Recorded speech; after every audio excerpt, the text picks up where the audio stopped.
meeting. It's 9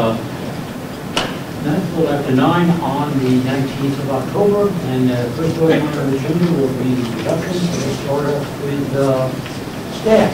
It's not. Okay, we'll start off with Victoria at the far end, or sorry. Victoria Parkley, Northwood. Bob Jaff in Rochester. Tom Crosby, Maverick. Paul Lockwood, New Hampshire DES. Tom Clark, Dover. Marcia Gaskins, Dover. In Rochester. Carol Bean of Middleton. Blue Peter, Middleton. Cynthia Copeland, Strafford Regional Planning. Bill Watson, New Hampshire DOT.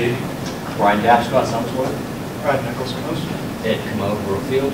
Sandy Keynes, Rochester. Marilyn Barton, Strafford Regional Planning. Dan Camara, Strafford Regional Planning. Mark Ambrose, Strafford Regional Planning. Okay, that concludes the introductions. We're moving right on to a open public hearing on, transportation improvement program, long-range transportation program, and air quality analysis and determination. As I said before, this will be the public hearing, and we are now soliciting comments, from either the board or from community members. I think Mark has a short presentation to bring us up to date. Yep. I wanted to give a brief overview of the 3 documents we're approving, or hopefully approving today. The first document is Transportation Improvement Program. It's a 4-year plan, and basically the idea of this document is to show the transportation projects we expect in the region over the next 4-year period. And this is 2013 through 2016. And it's also to show that we have the funding to pay for these projects over the 4-year period. And so that's the idea of the tip in a nutshell. We've also included additional information in the document, but primarily that's the purpose of the Transportation Improvement Program. The other document we're updating is the Metropolitan Transportation Plan. That's a 2013 through 2040 plan, which again shows our transportation projects, and it also shows financial constraint throughout those years. So those are the 2 big purposes. The Metro Plan also shows our basically regional goals for transportation over that entire 27-year planning period from 2013 through 2040. Those chapters in the Metropolitan Transportation Plan went through some minor revisions in this process. The biggest changes with the Metro Plan really came to the project lists and the financial constraint that we did. We're expecting to do a more thorough update of the Metropolitan Transportation Plan that goes beyond the project lists over the course of the next year. It's a big undertaking. There's about 15 chapters that cover all of the emphasis areas that Federal Highways lays out. So this update is really just the project list and to the financial constraint of the Metro Plan. The final document that we're hoping to approve today is the air quality analysis determination. This document, basically for our metropolitan area, we have a non-attainment area for air quality standards. We basically have to show that for this period of 2013 through 2040 that we are staying within the budget set by EPA and adopted by New Hampshire through their state implementation plan. So those are the 3 documents that we're working with today, and yeah, I'd be interested in hearing public comment at this point.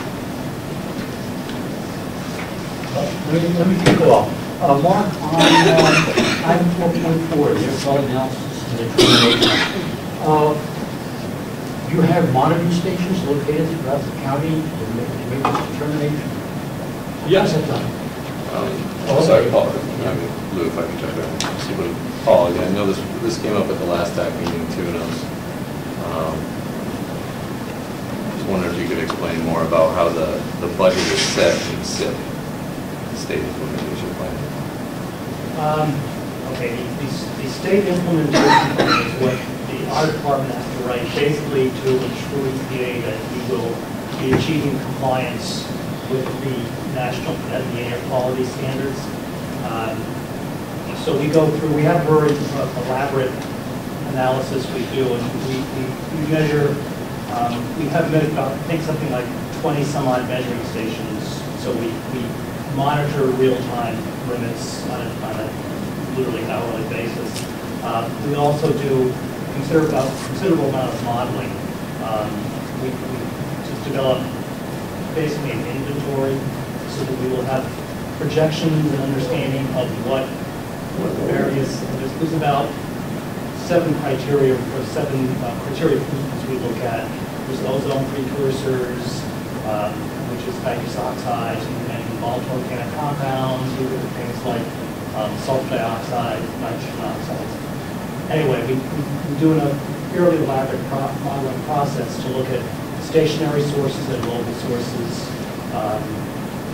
Out of that, we have an understanding of what we expect to see generated 5 years, 10 years, 20 years out of these pollutants. And as long as we can show that those projections will keep us under national ambient air quality standards, we know that we are in conformity, that we are meeting regulations. To do that, we establish a budget, which is simply just like your home financial budget. We basically divvy up what we know we can generate within the state between the planning commissions, so to speak. And we know as long as those budgets are met, we will be achieving national standards. So basically, that is what the budget is. It's just what it sounds like. It's how much you can spend and not be in trouble with the environment. And the good news is that we are basically in conformity with all of the pollutants at this point. There's kind of like a 1-year lag period, which is why we're still doing conformity analyses and such. But after July of next year, the EPA basically would assume that we are in conformity without having to do analyses to show it, which is good news to all everybody here, because it means a lot less paperwork and modeling and analyses. That being said, of course, we still monitor, and if whatever happens in the future tends to create more pollutants than we expected, we could fall out of conformity. So that it still behooves everybody to, even environmental people, do the right thing.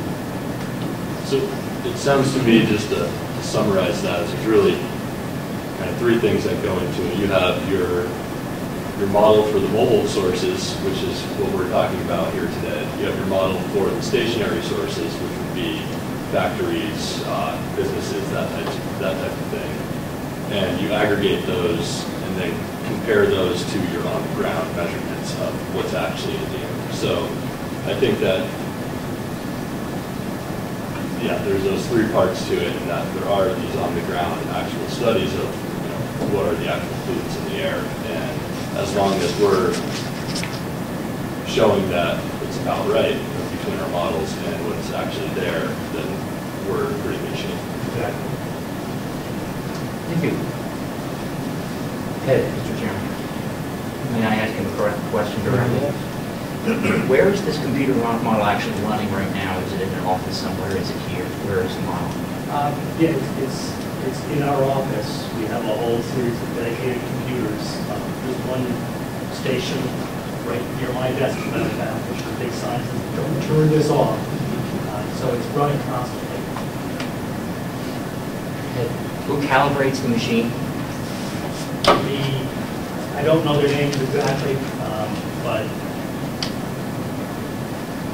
who you want to speak to? I can give you the name of exactly who you talk to about who calibrates it, who runs it. It's a big issue, as you would imagine. It's a big issue.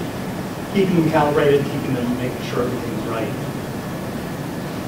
Does the information ever not collaborate or corroborate with the real-time data on the ground and the model? Does it ever not match? They're not really designed to match. One is kind of like, again, with your financial budget.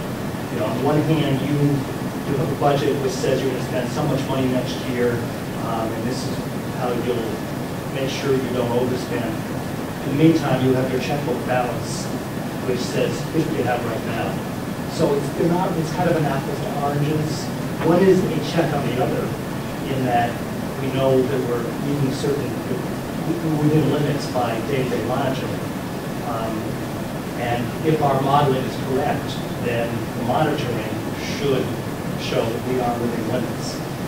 But it's not like you can really say one check on the other on a day-to-day basis.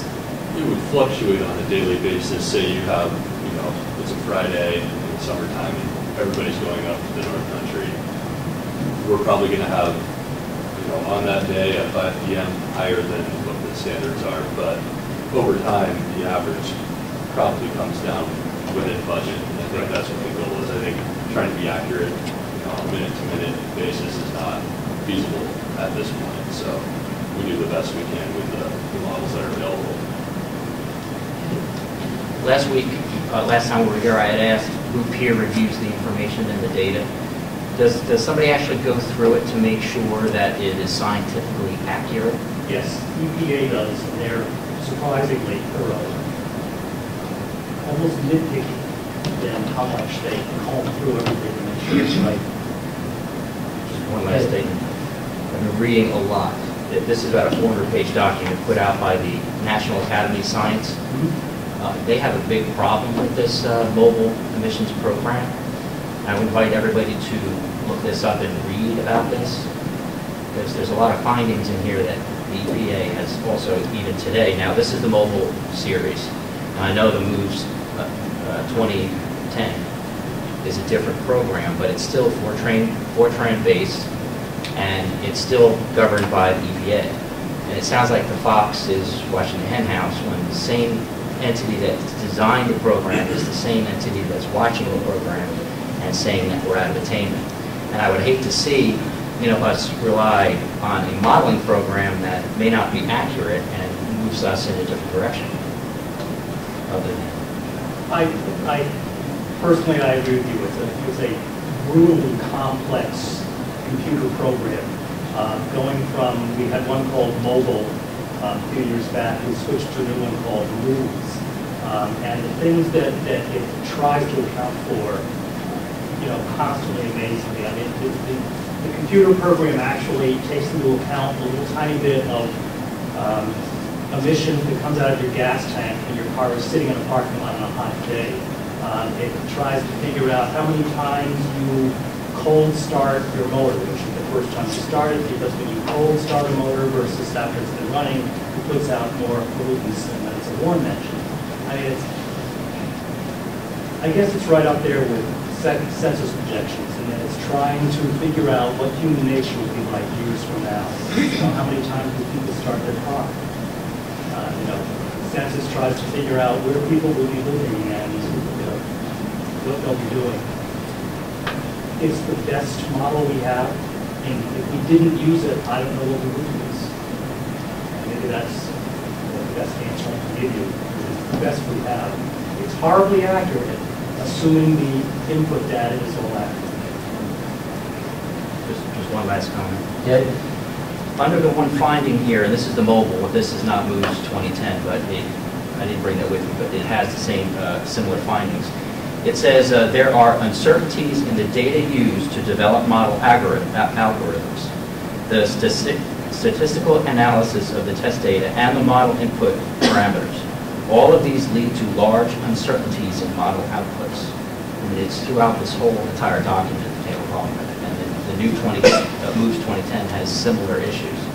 Are you comfortable with this in order to use this to get federal highway dollars and comfortable with it? In that it's the most accurate tool we have. If there was a better one, I think EPA would adopt it. That's why they went to MOVES. Show us a better one and we'd be happy to use it. Last one. Are you comfortable with the fact that the same entity that designed the program is the same entity that is watching the program? Well, I'm not sure EPA actually designed the program. I mean, I'm sure there's a battery of specialists that designed it. itself. Yes, I guess the short answer is yes, I'm comfortable with it, due to the fact that it's the most accurate thing we have. It's the same thing as their travel demand models, which we require their information as one of the inputs to develop our emissions data. You know, they use a tremendously complex modeling process to determine how many miles we actually have driven by vehicles in New Hampshire or in their area every year. It's incredibly complex. It's based on assumptions like anything. And we try to narrow down the inputs as best we can. But, I mean, you know, when you're looking to the year 2040 and determining how things will be,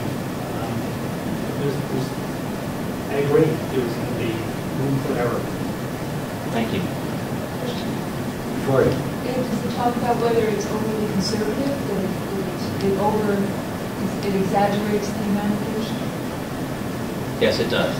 It says that there are some pollutants that are overestimated and some that are underestimated. And that's my concern, that if the modeling is telling us we should be doing one thing, we work really hard to eliminate one pollutant, but really the other pollutant was the one we should have focused on. That I find to be a very dangerous way of doing our work. I was going to say it was overestimating. Some people might quibble with that, but the fact it's being truly conservative and being effective is underestimating, and that's the problem. Is there the opportunity for it to get more and more accurate over time, do you think, or is this just the nature of what is trying to model?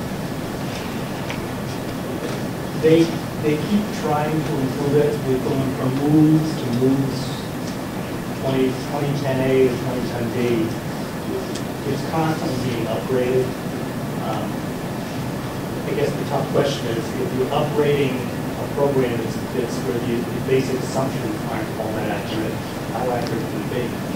You know, I guess from what I've seen working with the department, you know, the monitoring stations do provide a check on whether or not the modeling is correct.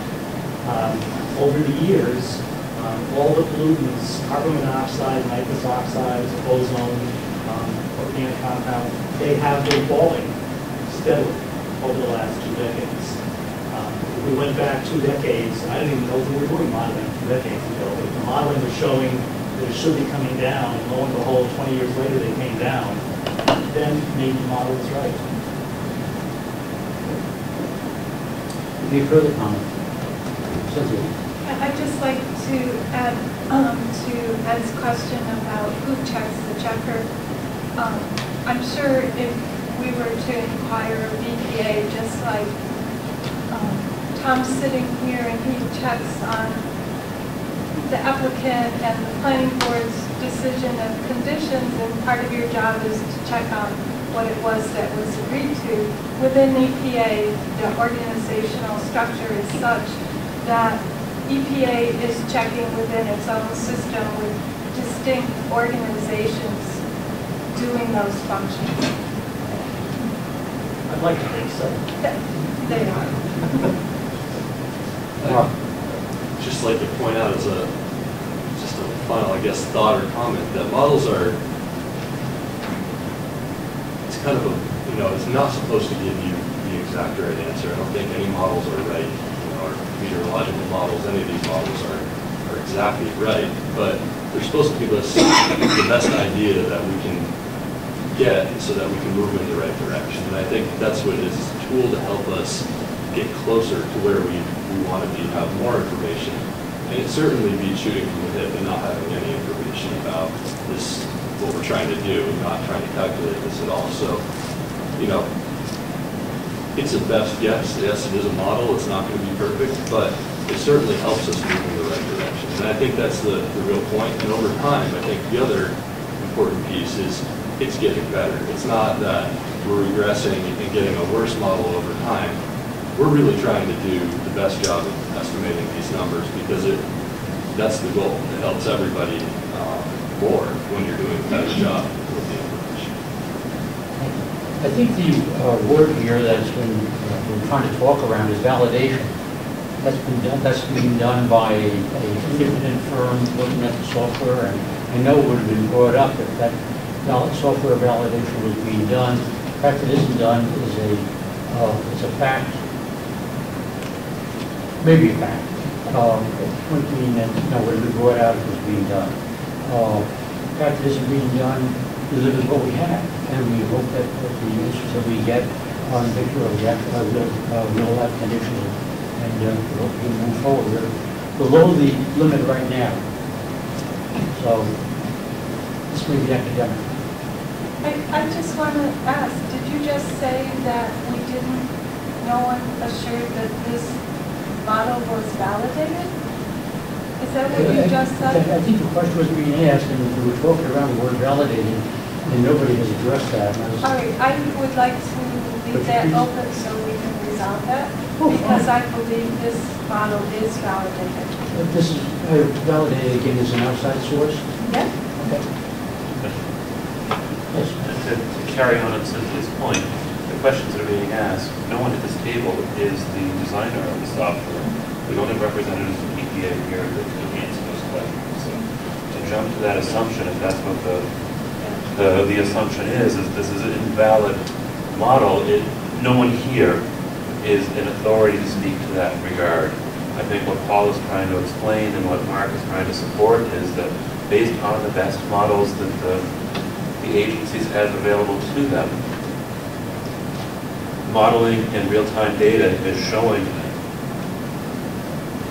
consistent, accurate trends.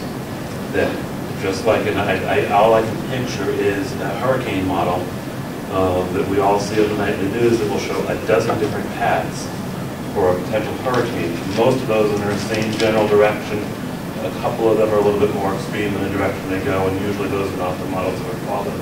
But when you look at your models versus your actual data, 20 stations around the state that can show what that real-time data is, the models and the real data are showing trends that are supportive of what's really happening.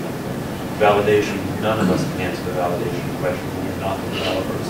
We are the users of a system that we have some expectations about, but our expectations are not the answer we're looking for. And I will follow up on that. Appreciate that. You're welcome. Okay, any further comment? Seeing none, let's declare the public hearing on the following items: 2013-2016 Transportation Improvement Program, the 2013-2040 long-range transportation program, and the accelerated analysis and determination program to be closed. And let's see, before we take action on those 4 items, on those 3 items, let's move to communications and Cynthia. Yes. So on the handouts today, we have some draft rules of procedure, and I would just like to read through these. We presented them to the Technical Advisory Committee at their October meeting. So starting off with meeting etiquette for Strafford Regional Planning Commission and Metropolitan Planning Organization. So be present at the scheduled start of the meeting. Be respectful of the views of others. Ensure that only one person talks at a time. Raising your hand to be recognized by the chair or facilitator is good practice. Do not interrupt others or start talking before someone finishes. Do not engage in crosstalk or sidebar conversations. Avoid individual discussions in small groups during the meeting. When one person speaks, others should listen. Active participation is encouraged from all members. When speaking, participants should strictly adhere to topics of discussion directly related to agenda items. There should be no deviations or loose talk. Individuals should be brief and concise when speaking.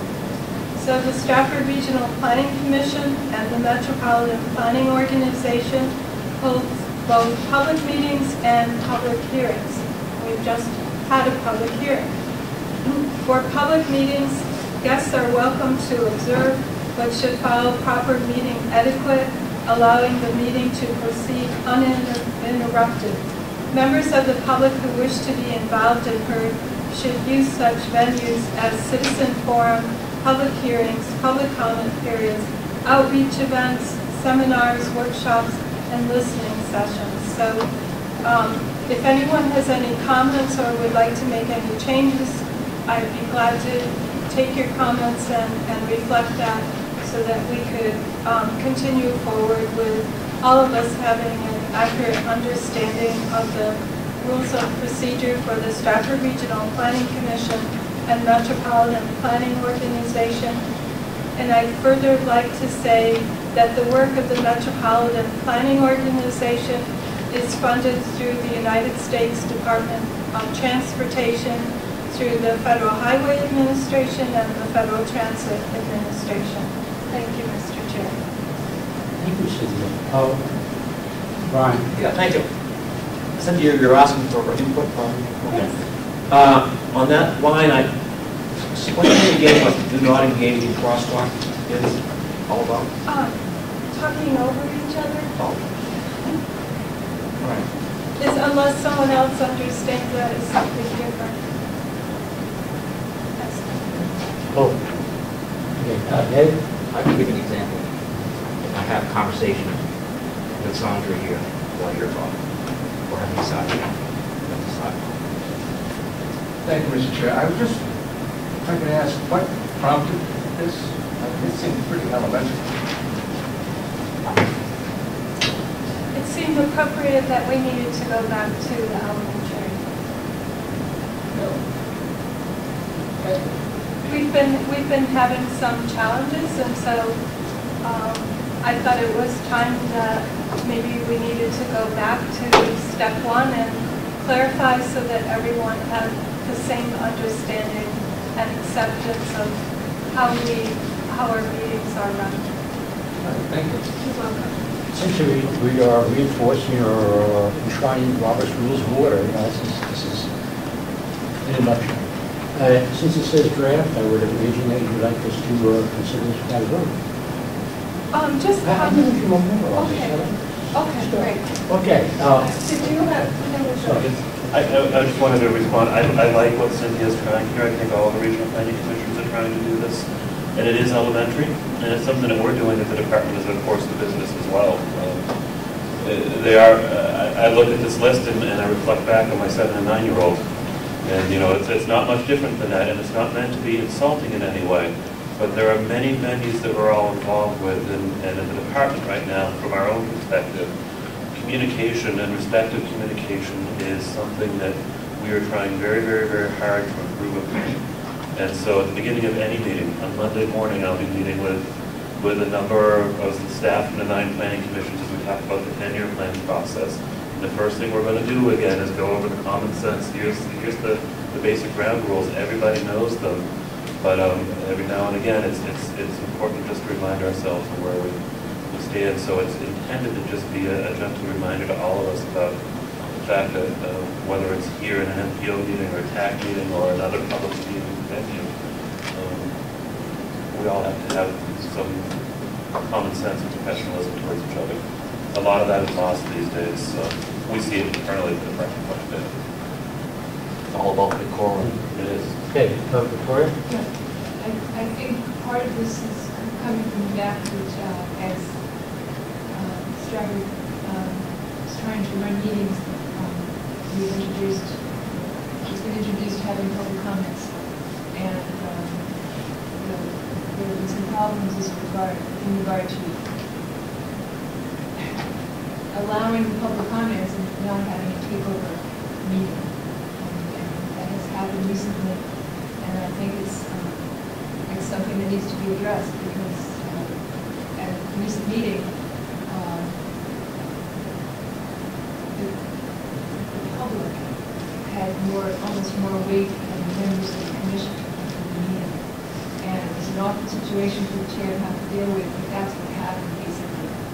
And a lot of the crosstalk that occurred was members of the public, people outside the hall, members of the commission getting stressed out and frustrated, and I've been going to a lot of Strafford meetings in the last year, the different TAP and NPO, executive committee now, for their meetings, and they're very civilized meetings. I don't see a lot of, I don't see a lot of problems. It's introducing the public and doing it in a way that we can still carry on the meeting. It's really important. So I think that's where these rules are coming from. Any further comment? Then I take a motion to take it. Oh, sorry, Ken. Just a question. Bill, you talked about the fact that when you start your meeting, you're just going to kind of let everybody know. Are we looking at adopting this, or is this just sort of as a reminder? Well, let's say draft, and to me, draft means it's something that eventually merits a action. Okay. But, I was going to ask for a motion. If there's no motion, then we just Well, accept this as a reminder. As long as we understand that if we want to amend this, we can do that at any time. I don't have any objection saying it needs to be It's rule agreed to abide by Robert's Rules of Order.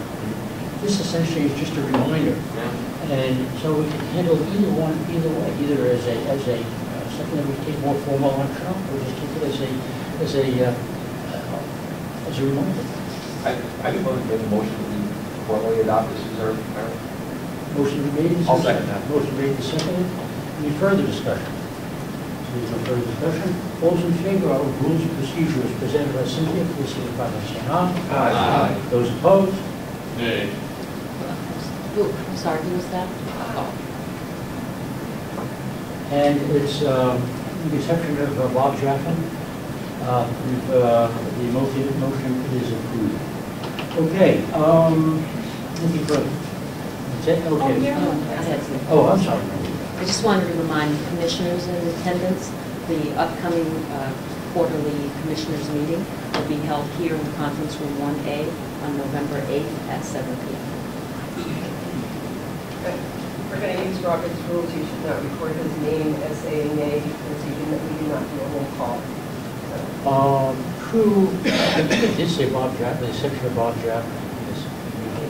Did I say that? Yeah, but you shouldn't record his name I shouldn't. because we do not take a roll call. Okay. Get again. Everybody's a critic, you know. Anyway, moving right along. Anything further with communications? Okay, and since there's no communications, we'll pass on item 3.2 and move on to item 4, which is action items, and here's where we get to vote on, first of all, the minutes of September 21st. You all have received an electronic and hard copy of those minutes, and the motion will be in order to approve. Chair, you'll entertain a motion. I would like to make a motion to approve the minutes with 2 modifications. One would be in section 4.4. It's on page 3 or 4. Yeah, Section 4.4? Yep, section 4.4. Go ahead. The third line down starts with I'm sorry, yeah, the third line down starts, allow for new projects to be added to the strategic plan at any time. I believe instead of borrowing, that should read pending. My motion is going to be that the word borrowing be changed to the word pending. And at the very end, the adjournment to designate that the meeting time that we adjourned is 10:30 as opposed to 10:30. So I'm moving that we accept the minutes for those two corrections. Motion made, do I hear a second? Second. Motion made and seconded, discussion? There's no discussion. All in favor of approving the minutes of September 21st, 2012, please signify by saying aye. Aye. Those opposed, and we're good to go on that. I abstain. Oh, okay. Can I mention his name? Yes. Okay. Todd Crosby's abstention to decision at the meeting. It's a while. Okay, on 4.2, the 2013 and 2016 Transportation Improvement Check, Improvement Program. Okay, is there anything further that you'd like to add on that before we take the vote on it? We do have a little presentation that kind of goes through the new parts of all three plans and how we address the comments that we've received.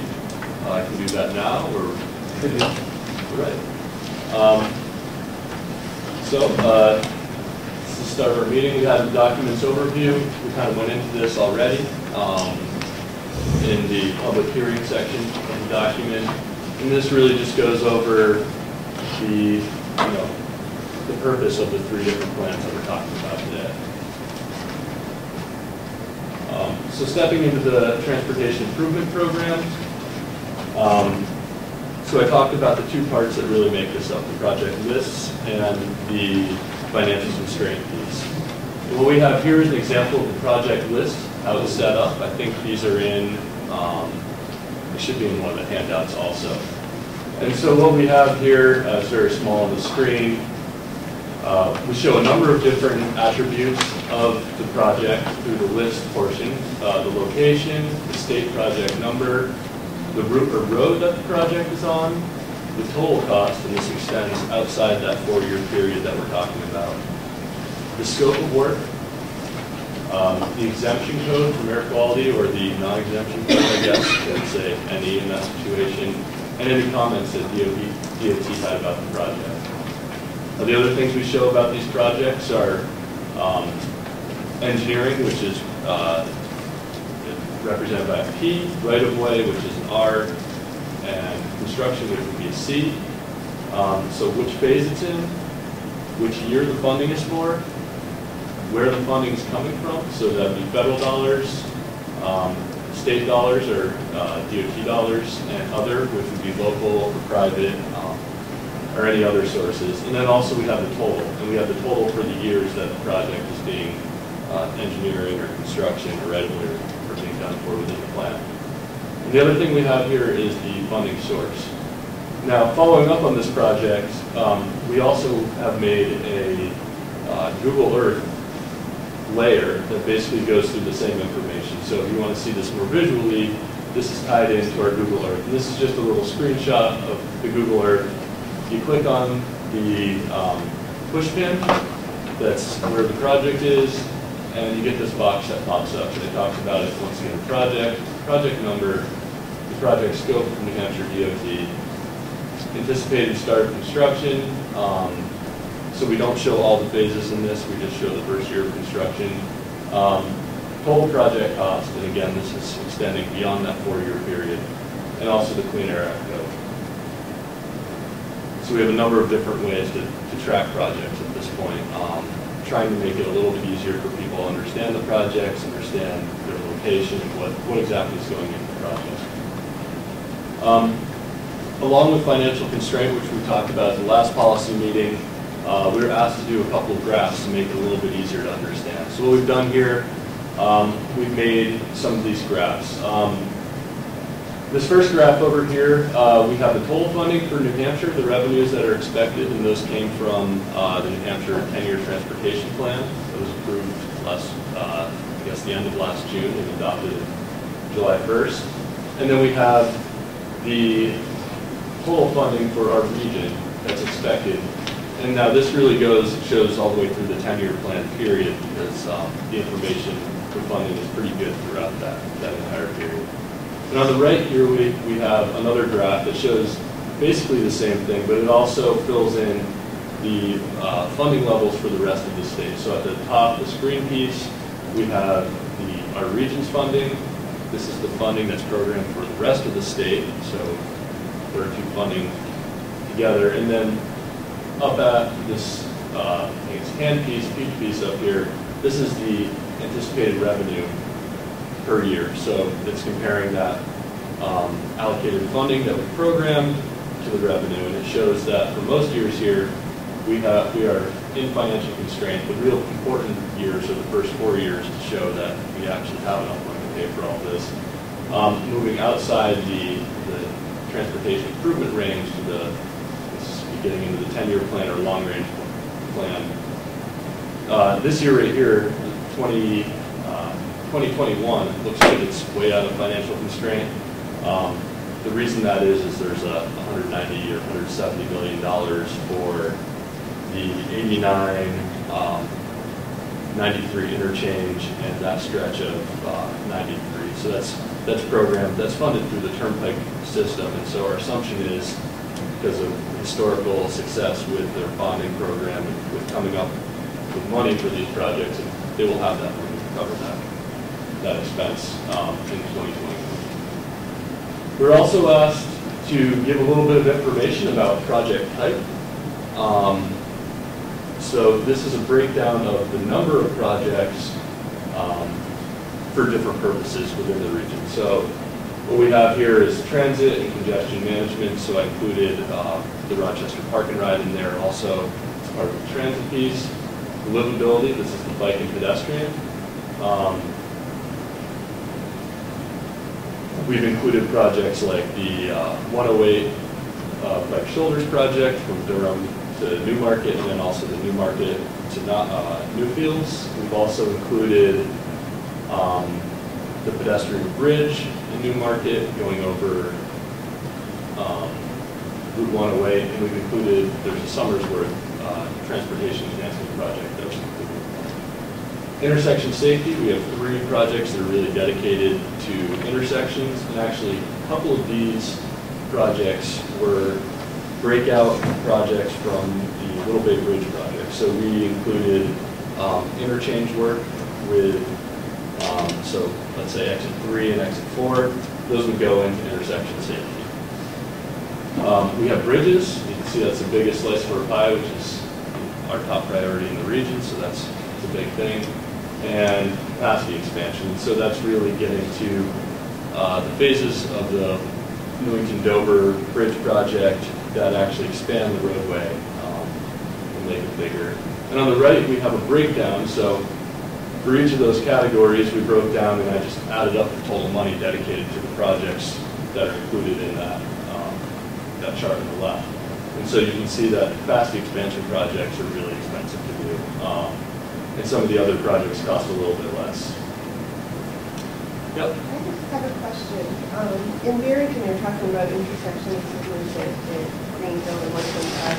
It's my understanding, I mean, I've looked at plans, that this is something that's going to happen in the spring, and it has years of 2025. I just, the years don't jive with, it's just like the bike lanes, really, or is it going to be 10 years out? It doesn't make sense to me. Well, so the way that works, that's a highway safety improvement program project. And the way highway safety tracks the projects is kind of different than some of the ways that other projects are programmed. And so highway safety, we have a statewide category within, as one of the projects in the project list for highway safety improvement program. And basically that's all of the highway safety improvement program projects grouped up into that statewide category. And so as they get closer and closer to actual construction, they're already doing engineering, they're already doing some of the other parts of those projects. As they get closer to construction, they'll be broken out in an amendment to this.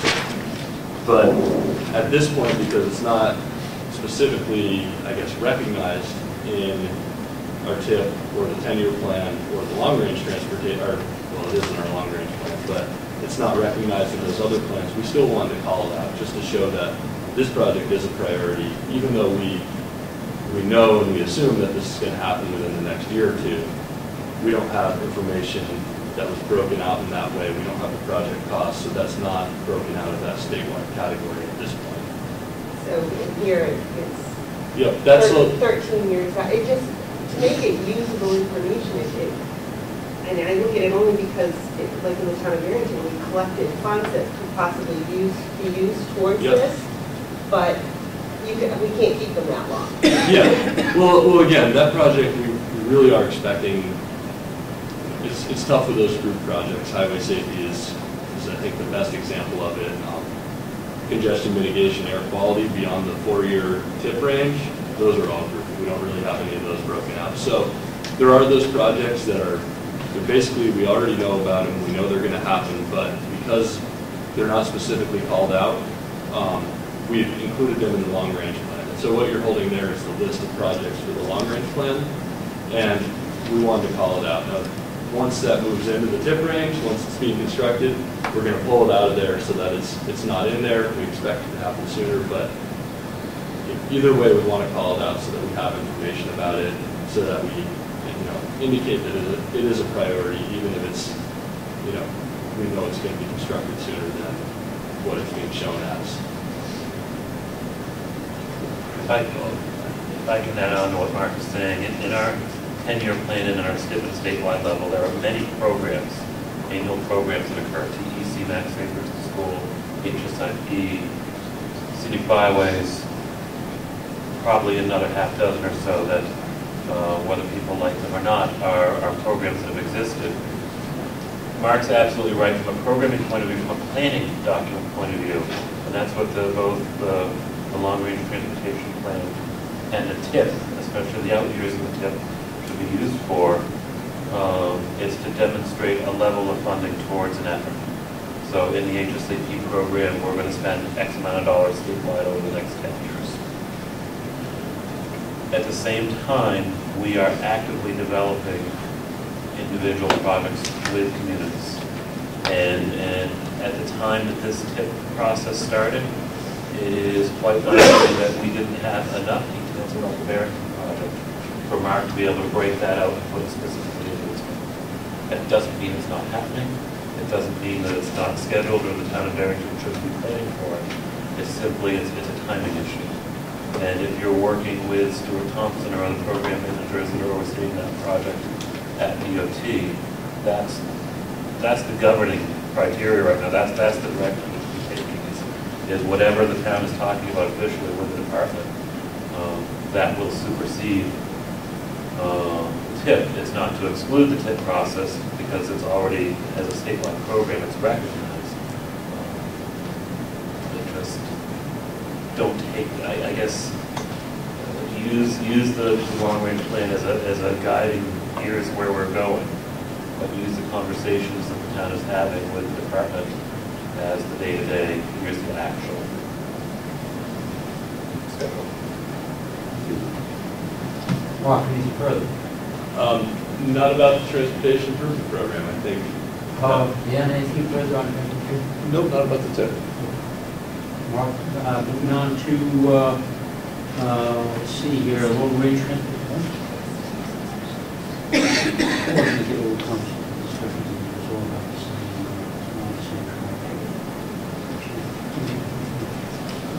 Okay, I'm getting strong vibes here about approving the 2013-2016 Transportation Improvement Program before we move on to the remaining two action items. I entertain a motion. Motion made, is there a second? Second. Motion made, seconded.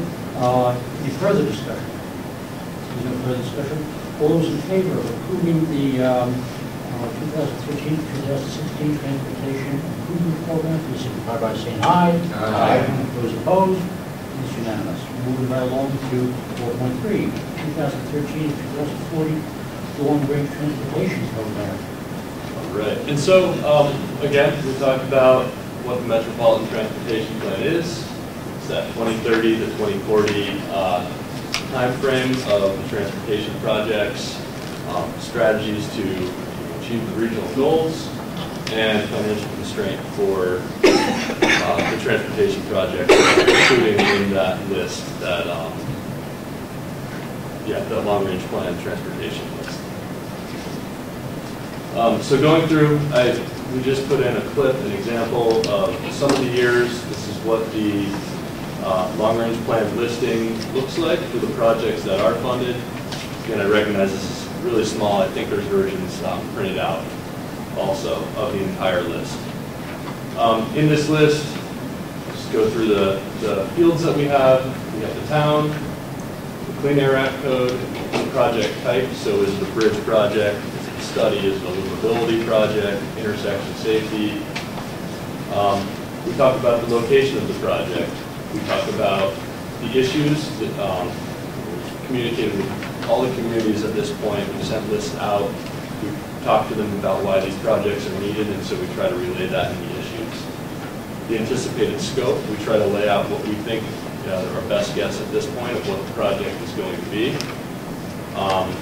We have the phase listed out here. So In this list, we just have engineering and construction phases because we haven't gone into enough detail with each of these projects to flesh out whether or not there's going to be a right-of-way expense. We don't know the exact scope of the project. Dan and I have estimated the potential construction year for these projects. We have an air quality analysis here for these projects, so they need to be incorporated into our model.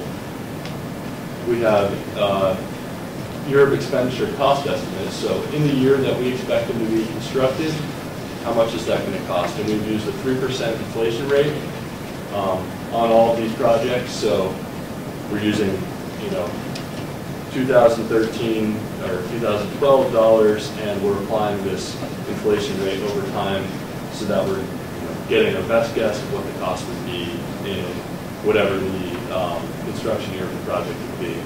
And we also have included the ITS component in this list. Everybody should remember going over the ITS plan recently. We want to include that information so it would show, which projects that plan is really going to impact.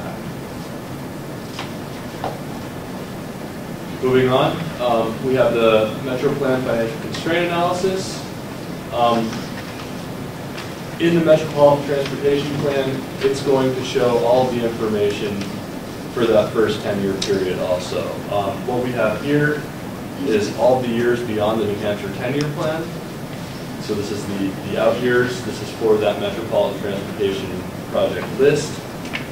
The other listings, the financial constraint, you can see it here. This stuff will be included also, and there are tables with that information that are going to be in the Metropolitan Transportation Plan also. We had to do financial constraint in two different ways for the Metro Plan. For the first 10 years, we have a pretty good idea of what the revenue assumptions are and what the projects are going to be. So those were pretty easy. We did all of those the same way that we did the Transportation Improvement Program. Getting into the out years, these 2023 and beyond, we had to use a theoretical allocation. This number was provided by New Hampshire DOT in 2010 or 2011, and it's based on population and lane miles within the region, and that's how we estimate our theoretical allocation. In our region, it's 10.1%. So basically, we take the New Hampshire federal funding, so the revenue that we expect, we apply that 3% inflation rate. We're assuming that there's level funding for the entire period. This is our best assumption for these out years. We're supposed to use our most recent planning assumptions, and that's what it is here. So we have the breakdown here of our regional apportionment, and this is the total regional apportionment. And over here, this list is the program regional projects, so those projects within the out years of the plan. And we have a sum of the annual cost for those projects, and basically we come out with a balance over on the right-hand side. We also have a running balance of funding, so any funding that we're not meeting that level, that 10.1%, we're carrying that over and just showing a running balance for the region. Operations and maintenance. This is a piece that we haven't looked at before with the policy meeting. The operations and maintenance assumptions, they are the same as in the Transportation Improvement Program. We use the 10.1% throughout the entire 27-year program.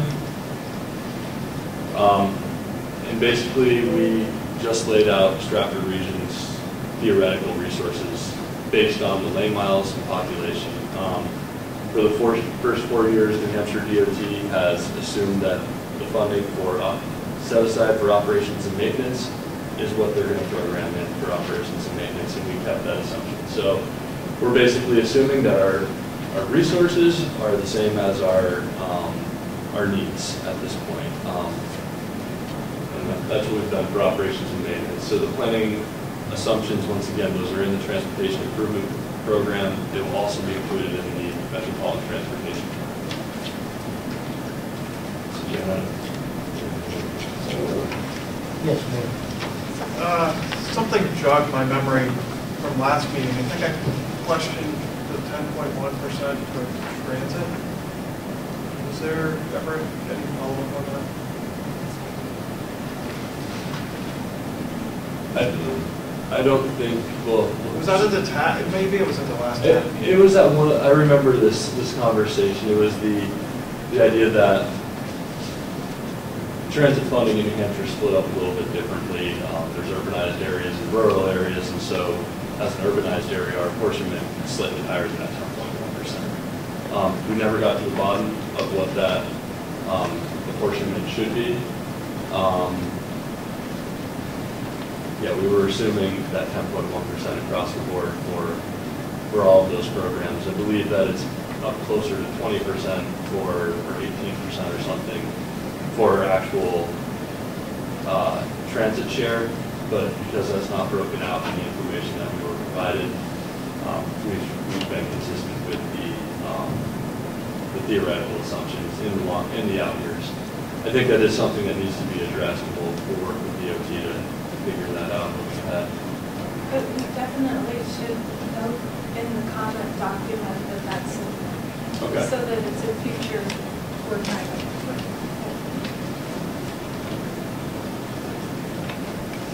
Mark, anything further? I think that sums up the changes that we've seen in the document. Okay. Okay, is there any other comment? Dan, anything? Okay, moving right along, we'll go to approve. What?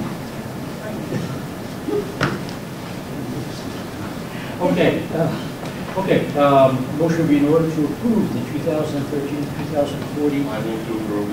Second. Thank you, Bob. Okay, motion made and seconded. Discussion. I just didn't hear who seconded. I know, that's not. Tom, okay. Tom Crosby? Okay. Tom Crosby, All right. right, thank you. Okay, motion made and seconded. Any further discussion? I do one question. Mark, in the question and response things, there's a note here that that there will be in the financial constraint section, sort of recognition of the fact that the amount of money that's assumed is not adequate to prevent further transportation system deterioration. I just skimmed through it, I couldn't find that. Is that in the documents you've given us, or is that someplace else? I need to put that in the final version. That was something that we noticed this morning. I wanted to address it in the comments to say that, the final document will have this included. It's basically, we'll be adding a paragraph to the body of the text at the beginning of the financial constraint, just as a recognition that, funding is not adequate to keep up with the maintenance needs of our transportation system. Okay, so I guess my question is whether or not this motion to approve sort of incorporates that. The other comment I wanted to make was to thank staff for adding that little acronym section at the end. That's really helpful. So I guess my fundamental question is whether or not the motion on the floor incorporates that comment. And, okay. Mr. Chair, I'd like to amend my motion so that it reads approved with the inclusion of the missing paragraph. Okay, Tom, would you like to amend your second? Okay. Okay, we're ahead. Discussion. I understand why we would vote on the 2013-2016 Transportation Improvement Program, but I don't really understand what we're voting for on this, the 2040 model. It seems a very theoretical forecast. What are we actually voting on? Mark, can you give us the why extension out to 2040 is required? Yeah, this is a federal requirement for metropolitan planning organizations to show a plan with, I believe it's a 20-year horizon period. So we need to project out and show that our assumptions are somewhat reasonable for at least a 20-year horizon period. We decided to make it a little bit longer this year so that we don't have to adjust and update our air quality analysis years. So it's tough to do all the links in nodes. It's a lot of work to update our transportation model basically every 2 years when we do this. So we've allowed ourselves a few more years so that we don't have to go in and put that work in every 2 years. And that's basically the idea of a longer model. This is our best guess. it's supposed to set the compass, I guess, set the direction for our region, and state what our goals are for transportation. It's certainly not set in stone, but I think what they're looking for is that we're projecting out into the future about how we're going to achieve the goals that we relate as a region for transportation projects. Hello? So we're voting on the fact that we did the projection, not what's in the projection.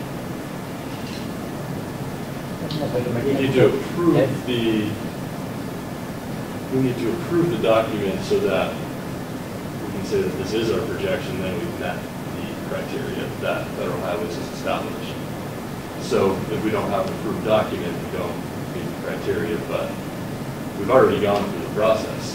We've gone out to project solicitation with all the communities. We've talked to the communities about the priorities for projects, and I think that's reflected in the document.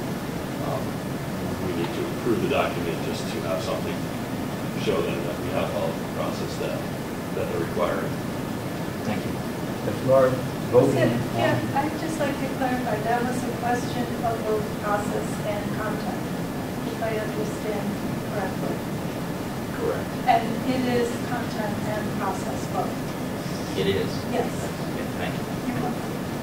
Okay, any further comment before we vote? No further comment. To vote on 2013-2014 long-range transportation program. Those in favor, please signify by saying aye. Aye. Those opposed? Brookfield, no. One dissenting vote. Okay. Sounds good. I know, I attempted to say it, but I'm recorded. Okay, moving right along to air quality analysis determination. Item 4.4, I believe we have discussed this in detail. The motion would be in order to approve. So moved. Is there a second? I'll second. Motion made and seconded. Is there any further discussion? Discussion. Ed?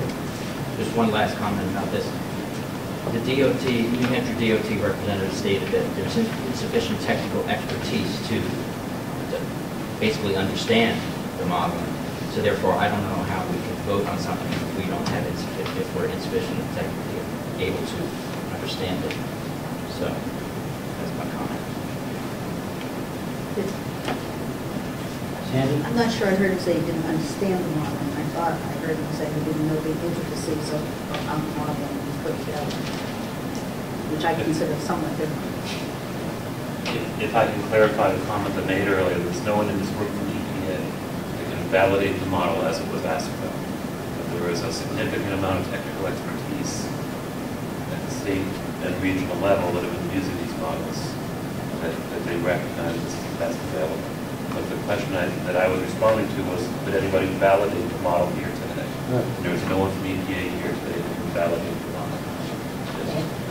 The question Validate infers not somebody from EPA, but a really disassociated, qualified body that can look at this model and verify its accuracy. And no, this is, I think, the question was asked, and Cynthia's going to be getting the, but if somebody were to hear from, say, from EPA, the only thing you can say is, yeah, how to validate it. You can't testify to the accuracy of the validation. It's certainly involved with it. Validation has to be important. Yeah. Just speaking from a modeling perspective, validation is not something that you can do when you're using a fresh, brand new model. You can test it, you can calibrate it to your real-time data that you're collecting in the field. It's like our travel demand model, it's like moves.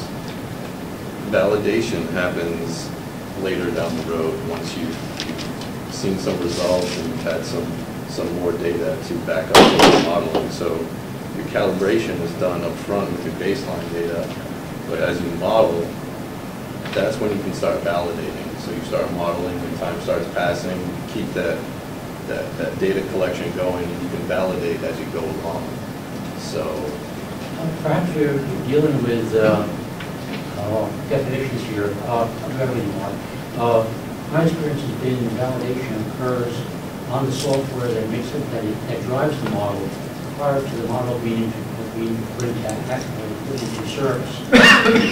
Sure, that you can validate that the software is working and there aren't any bugs or fixes that need to be done, but as far as validating what you're modeling, you cannot validate until you have data to go back and analyze how your model worked. Perhaps maybe then a clarification for Cynthia's requirement is that we want to find out if the model itself has been reviewed by an independent source to verify its integrity. Okay, Mark. I guess, getting back to semantics about the idea of validation, DES had to get their planning assumptions that were input into the model validated. And that is to say, somebody independent of DES, which was EPA, pilots, and some of these other groups, had to say that those planning assumptions that you're using within the model are acceptable. So they did validate the planning assumptions we're using, which I guess what Dan's saying is that next step will be validated against the conditions on the ground. And I think EPA has done thorough validation with the model to test it, to make sure that if the inputs are correct, then we know that the outputs should represent what's happening in the room, or do a pretty good job of estimating what's happening in the room. And so I think that's... Yeah, I mean, there's, I guess back to semantics. There's validating the assumptions that go into the programming, and then there's validating the program itself. Now, the assumptions that go into the programming, such as the amount of additions leaking from a car, those are field tested. And as things change, as the assumptions change, or the information that affects the assumptions change, that's why you see upgrades in the model. A good example, using that same example, stage 2 vapor recovery. Cars now are equipped to recover the fumes from when they fill their gas tanks. Before, you had to have the nozzle on the gas pump, had to somehow pull those out of your tank and store those fumes. So as changes like that affect our understanding of what's being emitted from a car, that assumption, that changes the assumption, so to speak. So, I mean, those are field verified. It's the same thing with travel demand modeling. I mean, there's basic assumptions that a certain size road is going to see so many cars per day travel across it, but at the local level, they validate those numbers by putting out the counters. So the assumptions are validated. It gets, as far as validating the actual software itself, once it's developed, you know, I would find that out, and that's what Cynthia would look for too. But it raises a very interesting question. It's when an expert develops something like this kind of program, how many experts are there that know enough that they can find out if it's accurate? We'll find out. Bob, that's your hand up? Yeah, actually you did. I really think if I understood the questions that were initially asked, the correct real-world procedure is you would approach your congressional delegation and ask them to have a CRS or GAO study done. That's the bottom line. That's the reality. That is usually exactly what happens. Like reading up GAO and CRS reports. That's really, and that comes at the request of the congressional delegation. Anything further? Okay, we're ready to vote on the air quality analysis determination. There's been a motion, seconded, and those in, do we want a, let's find out. All those in favor of the air quality analysis determination please signify by saying aye. Aye. Those opposed? No. Okay, a single vote against. Okay. Mr. Chairman, there's another document that needs to be approved, and that's the self-certification. And it's not on the list, but it was present, so Mark, would you just address that? Yes. So on our last slide, these are also handouts in the packet. This is the Metropolitan Planning Organization self-certification resolution. This basically goes through and states that we followed the federal regulations through the process for the TIP, our Transportation Improvement Program, our quality analysis document, and the Metropolitan Transportation Plan.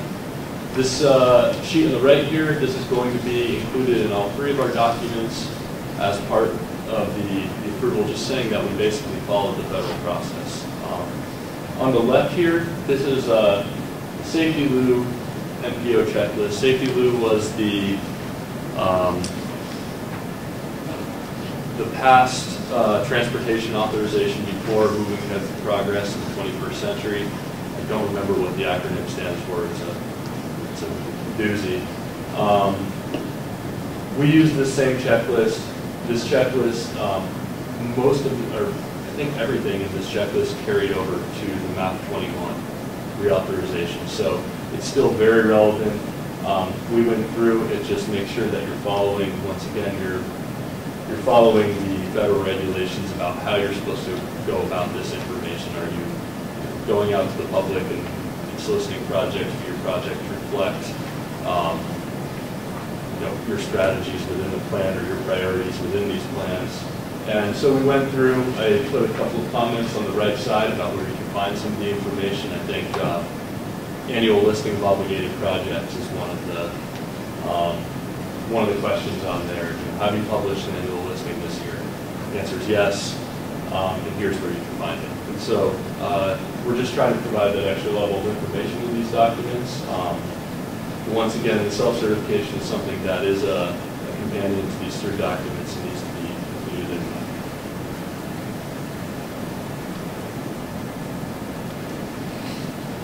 Okay, any comment from the commissioners? For purposes of discussion, I'll make a motion to adopt the self-certification resolution as provided pursuant to the checklist that was also provided. Second. Motion made and seconded. Discussion.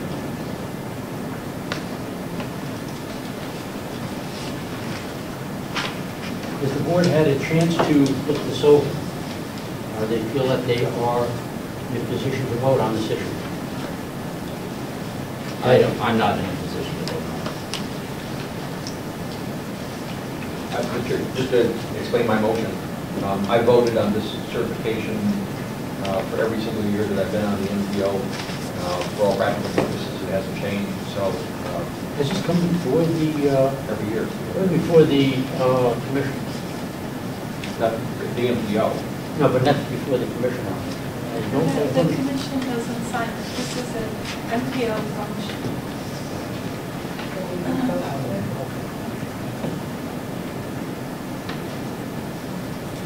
I would gladly give up my name down there if you want to sign it.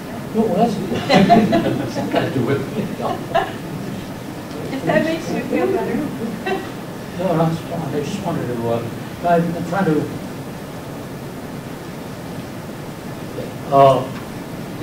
just to elaborate a little bit more, in terms of whenever the city of Rochester, for example, accepts federal funds for anything, whether it's a road project, whether it's community development stuff, whether it's an EPA thing, there's a standard set of language that's included as part of that acceptance of funds. So all of that is pretty boilerplate. None of that stuff has changed dramatically during the time that I've been involved in these kind of things. But at any rate, it's very standard, and that's the other reason. In addition to having been involved with this before, I'm also involved from a professional standpoint in terms of what I do with the city of Rochester, and so that gives me a level of comfort. okay, I just bring the commission's attention to the last paragraph, the next to last line, starts with local process to enhance the participation of the general public, including the transportation disadvantage. Does anybody want to speak to that? Where are you? Huh? Oh, almost the last complete line on the last paragraph. It says including the transportation disadvantage. Essentially, we're saying that we agreed an effort to bring people here that otherwise wouldn't be able to get here by themselves. I'm not too sure what this means, and if we have, by signing this, we say, yeah, we've made that effort. I'm sort of looking forward on that phrase. Could I just explain to why? Yes. For example, the location of the Regional Planning Commission, both now and in its previous location in Dover, in both cases, was on a major transportation corridor in terms of the coast route. So, for example, somebody who might not be able to, doesn't have a car or something of that sort, it's not like, if we were located, as an example, out in the county building, then I would have a harder time arguing that there's easy access to participate in meetings and things of that sort. Not anymore. Yeah, not anymore. Well, not anymore, but it used to be. I'm sorry, that's right, because there's a rule that goes out there now. If we were located in a facility that was not handicapped accessibility, and that was much more of a challenge when we were in Dover than it was here, those would be the kinds of things that I would say would discourage, would make it more difficult for folks who either don't have transportation or have mobility issues to participate. So we're not attesting to the fact that we have made people come. What we've said is we've gone through a process to enhance the participation. You know, the water, you can't make it walk. You can't make it walk. Within our day-to-day planning efforts too, we have made this effort. Just to give a recap, I guess. We worked on the Coordinated Human Services Transportation Plan, which is an effort to go out to the transportation mobility issues, I guess, and ensure that they have access to the services they need, healthcare, the pharmacy, grocery shopping. We go on a monthly basis. We sit with the Alliance for Community Transportation on their executive committee. We work on post board. So, throughout all these different venues, we have gone out to provide an opportunity, but also solicit that information from those disadvantaged sections of the population that don't have mobility opportunities. Okay. The comments are on record, so that just speaks for itself. So it's everybody. I want to be Yes. on record. So just as I answered the response to Ed regarding the air quality, this also is a process and a content attested. And so we're attesting to the processes we follow and the content of the plans and documents that we create. And I'm ready to certify it as well. Okay, Victoria. I just want to make an ironic point. Living in Northwood, we are somewhat transportation disadvantaged in terms of having access to get here, sometimes, including myself. So ironically, the work of the NPO in helping us to get more options over time is appreciated. Okay, I'm good with this, providing that the remarks that have just been made on the topic of transportation disadvantaged individuals having access are included in the record. Anything further on this? Okay, those in favor of approving the self-certification resolution presented by our executive director, please signify by saying aye. Aye. Those opposed? No. Okay, and except for one dissension, the self-certification resolution is approved as submitted. Moving right along. Okay, discussion items, Cynthia.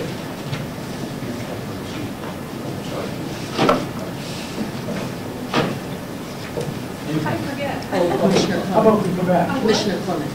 Oh, yes, I was wondering, the Commissioner of DOT is going around the state meeting with various groups, and I was wondering whether the MPO Policy Committee would like us to issue a formal invitation to Commissioner Clement to come and give his discussion to us. Good. A strong yes. I saw it recently, and it was an excellent presentation. Okay, That's it. So we'll send an invitation on behalf of the policy. okay, we don't have a firm date on that yet. Okay, we'll keep us involved. Yep. Mr. Chair, just a question. Would that be like at a regular meeting, one of our regular meetings, or, I mean, are we going to have time to do whatever else we need to do and have a presentation, or should this be a separate meeting, or?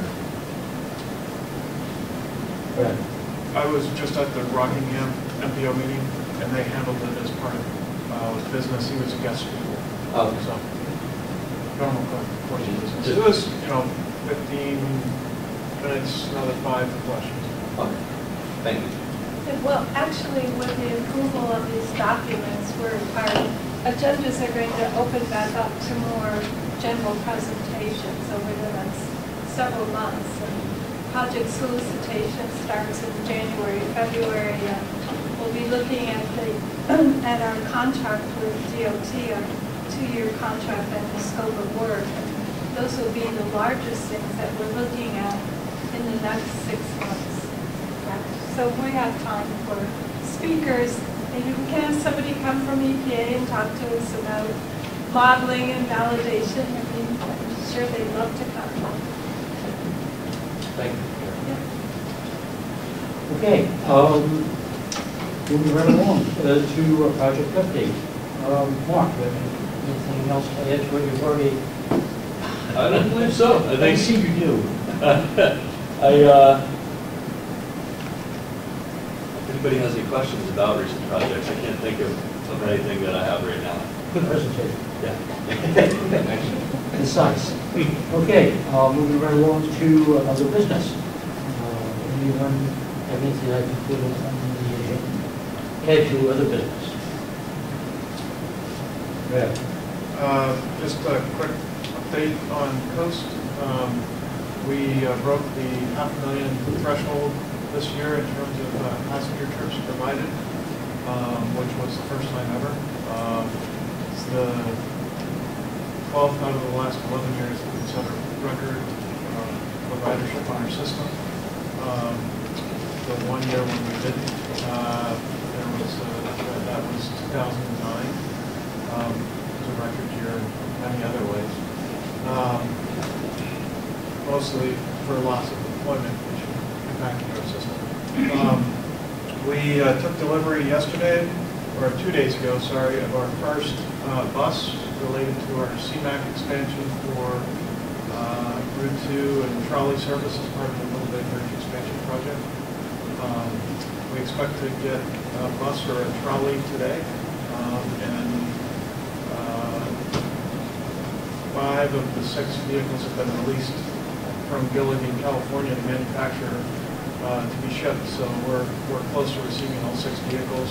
At that point, we'll retire all of the standard high floor buses in our fleet, which are the ones that you have to step up 3 steps to get into the cabin of the bus, and all buses in our fleet of that variety, heavy-duty buses, will be a single step up in. So we're pretty excited about that. There's lots of other things, but I'm forgetting them at the moment. So. Where do those buses go, the ones that retire? Do they auction off? Some are auctioned off, some are scrapped. Some before we scrap them, we'll use them for parts vehicles for the rest of the fleet. In this case, my guess is that we will sell these vehicles and not scrap them because they're in pretty darn good shape and we can probably get a pretty good price for them. Thank you. Okay, anything else under other business? Seeing nothing else, motion, and there is, item 8 is actually boilerplate, and since there's no citizens present today, or members of the public, skip over that to adjournment. I'll make a motion to adjourn, Mr. Chair. Do I hear a second? I'll second. Motion made and seconded, it's not discussable, all those in favor, please signify by saying aye. Aye. Those opposed,